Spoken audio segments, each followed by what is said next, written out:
Hi hello friends, ಇವತ್ತಿನ ವಿಡಿಯೋದಲ್ಲಿ ತುಂಬಾ ಟೇಸ್ಟಿಯಾಗಿ ಹಾಗೆ ತುಂಬಾ ಈಸಿಯಾಗಿ ಮಾಡ್ಕೋಬಹುದಂತಾದ ಟೊಮೆಟೊ ಕರಿ ರೆಸಿಪಿನ ಮಾಡಿ ತೋರಿಸ್ತಾ ಇದ್ದೀನಿ.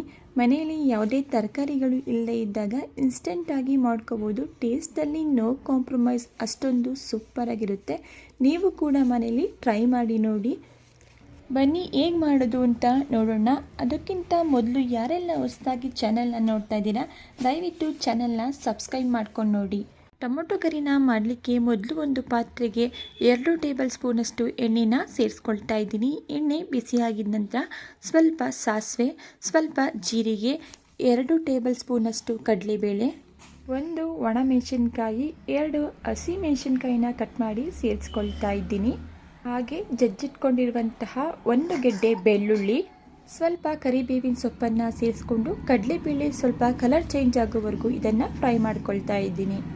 ಕಡಲೆಬೇಳೆ ಸ್ವಲ್ಪ ಕಲರ್ ಚೇಂಜ್ ಆಗಿದ ನಂತರ ನಾನಿಲ್ಲಿ ಸಣ್ಣದಾಗಿ ಕಟ್ ಮಾಡಿಕೊಂಡಿರುವಂತಹ 2 ಈರುಳ್ಳಿನ ಸೇರಿಸ್ಕೊಂಡು ಈರುಳ್ಳಿ ಸ್ವಲ್ಪ ಫ್ರೈ ಆಗಿ ಸಾಫ್ಟ್ ಆಗೋವರೆಗೂ ಇದನ್ನು ಫ್ರೈ ಮಾಡ್ಕೊಳ್ತಾ ಇದ್ದೀನಿ.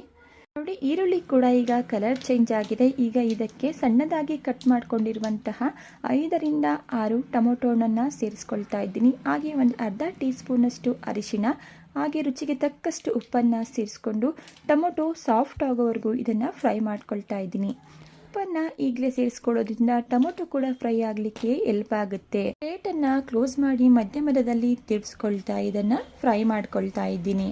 ನೀವೇಲಿ ನೋಡ್ತಿರ್ಬೋದು, ಟೊಮೊಟೊ ಈಗ ಬೆಂದು ಸಾಫ್ಟ್ ಆಗಿದೆ. ಇದಕ್ಕೆ 1 ಟೇಬಲ್ ಸ್ಪೂನಷ್ಟು ಧನಿಯಾ ಪುಡಿ ಹಾಗೂ ಅರ್ಧ ಟೇಬಲ್ ಸ್ಪೂನಷ್ಟು ಚಿಲ್ಲಿ ಪೌಡರ್ನ ಸೇರಿಸ್ಕೊಂಡು ಮಿಕ್ಸ್ ಮಾಡ್ಕೊಳ್ತಾ ಇದ್ದೀನಿ.